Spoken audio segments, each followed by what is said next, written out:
जिंदा लाश एपिसोड 13। आपको हमारी फुल सीरीज़ कैसी लगी है कमेंट करके ज़रूर बताइएगा। आखिर वो दिन आ गया था जब वो जगने वाली थी। दानव कभी लेबोरेटरी से बाहर नहीं निकलता था, वो हमेशा उसके पास रहता था। रागिनी जानती थी कि अगर वो जाग गई तो पूरे गांव में प्रलय आ जाएंगी। विक्रम, यह हम होने नहीं दे सकते। यह दोनों इस पूरे गांव को तबाह कर देंगे। जिन लोगों ने हम पर इतना भरोसा किया, हम उनके साथ ऐसा नहीं कर सकते। उसकी नौबत नहीं आएंगी। तुम और मैं आज शाम को ही यहाँ से बहुत दूर चले जाएंगे। वैसे भी मैं नहीं चाहता कि हमारा बच्चा इस बीहड़ में पैदा हो। लेकिन विक्रम, हमारी भूल का खामियाजा ये गाँव वाले भुगतेंगे। तो तुम क्या चाहती हो रागिनी? गाँव वालों को पता चला तो वो वैसे भी हमें मार डालेंगे। यहाँ से चुपचाप चले जाने में ही हमारी भलाई है। तुम जाओ, आराम करो, मैं सारी पैकिंग कर लूँगा। तभी उन्हें लैब में किसी चीज़ के टूटने की आवाज़ आई। वहाँ जाकर देखा तो उनके होश ही उड़ गए थे। वो जाग गई थी। उसके चेहरे पर कोई भाव नहीं था। वो अपने सामने खड़े दानव को देख रही थी। उसने अपना हाथ बढ़ाकर उसे छुआ। दोनों ने एक दूसरे का स्वागत किया। वो दानव विक्रम की तरफ मुड़ा। मुझे तुमसे कुछ बात करनी है। रागिनी, तुम अपने कमरे में जाओ। रागिनी यह दृश्य देखकर डर गई थी। वो चुपचाप वहाँ से निकल गई। हम कुछ देर में यहाँ से चले जाएंगे। तुम्हें मुझे वादा करना होगा कि तुम हमारा पीछा कभी नहीं करोगे।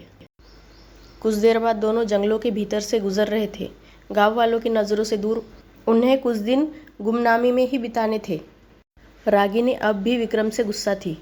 रागिनी, भले ही तुम अभी मुझसे गुस्सा हो, लेकिन कुछ सालों बाद तुम समझोगी कि मैंने ये सब हमारे भले के लिए ही किया है।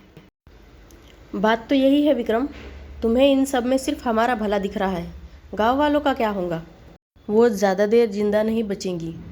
क्या क्या बोल रहे हो तुम? उसके पोषण नली में मैंने जहरीले केमिकल्स मिला दिए हैं रागिनी। वो दोनों जल्द ही मर जाएंगे। रागिनी को यकीन ही नहीं हो रहा था।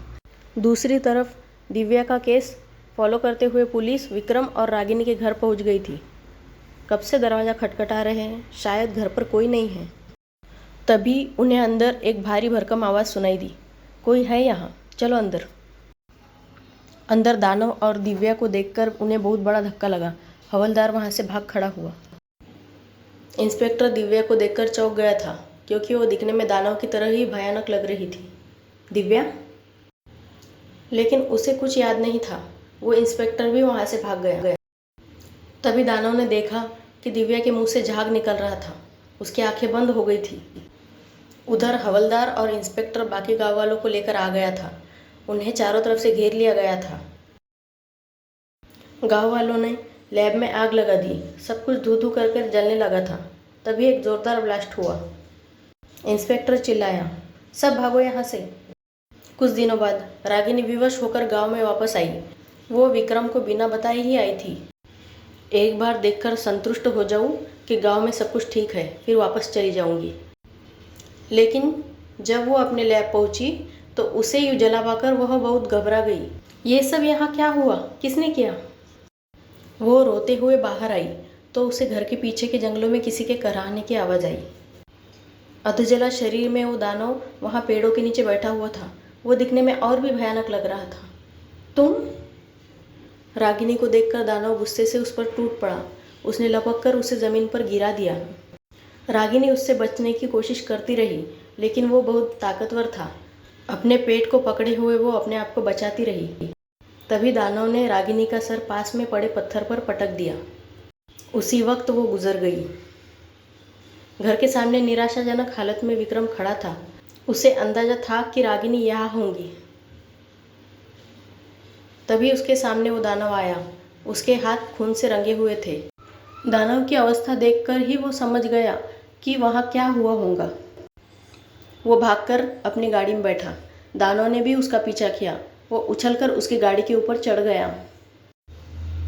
विक्रम उसे किसी तरह से गाड़ी के नीचे फेंक देने की कोशिश कर रहा था, लेकिन हर बार दानव उससे बच जाता था। गाड़ी एक पथरीली रास्ते से गुजरती हुई बीहड़ के अंदर चली जा रही थी। इस खेल का कोई अंत नहीं है।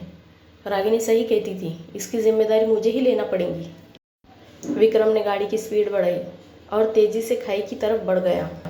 उसने जानबूझकर गाड़ी खाई में गिरा दी। फिर एक ज़ोरदार ब्लास्ट हुआ और इस तरह उसने सदैव के लिए अपना और अपनी रचना का विनाश कर दिया। दोस्तों, आपको हमारी ये सीरीज़ कैसी लगी? अगर आपको पसंद आई हो तो प्लीज़ इसे लाइक करना ना भूलें और हाँ, कमेंट करके हमें ज़रूर बताएं। हमारी अगली कहानी के लिए चैनल को सब्सक्राइब करना ना भूलें और हाँ, साथ ही नोटिफिकेशन बेल को ऑन करना ना भूलें।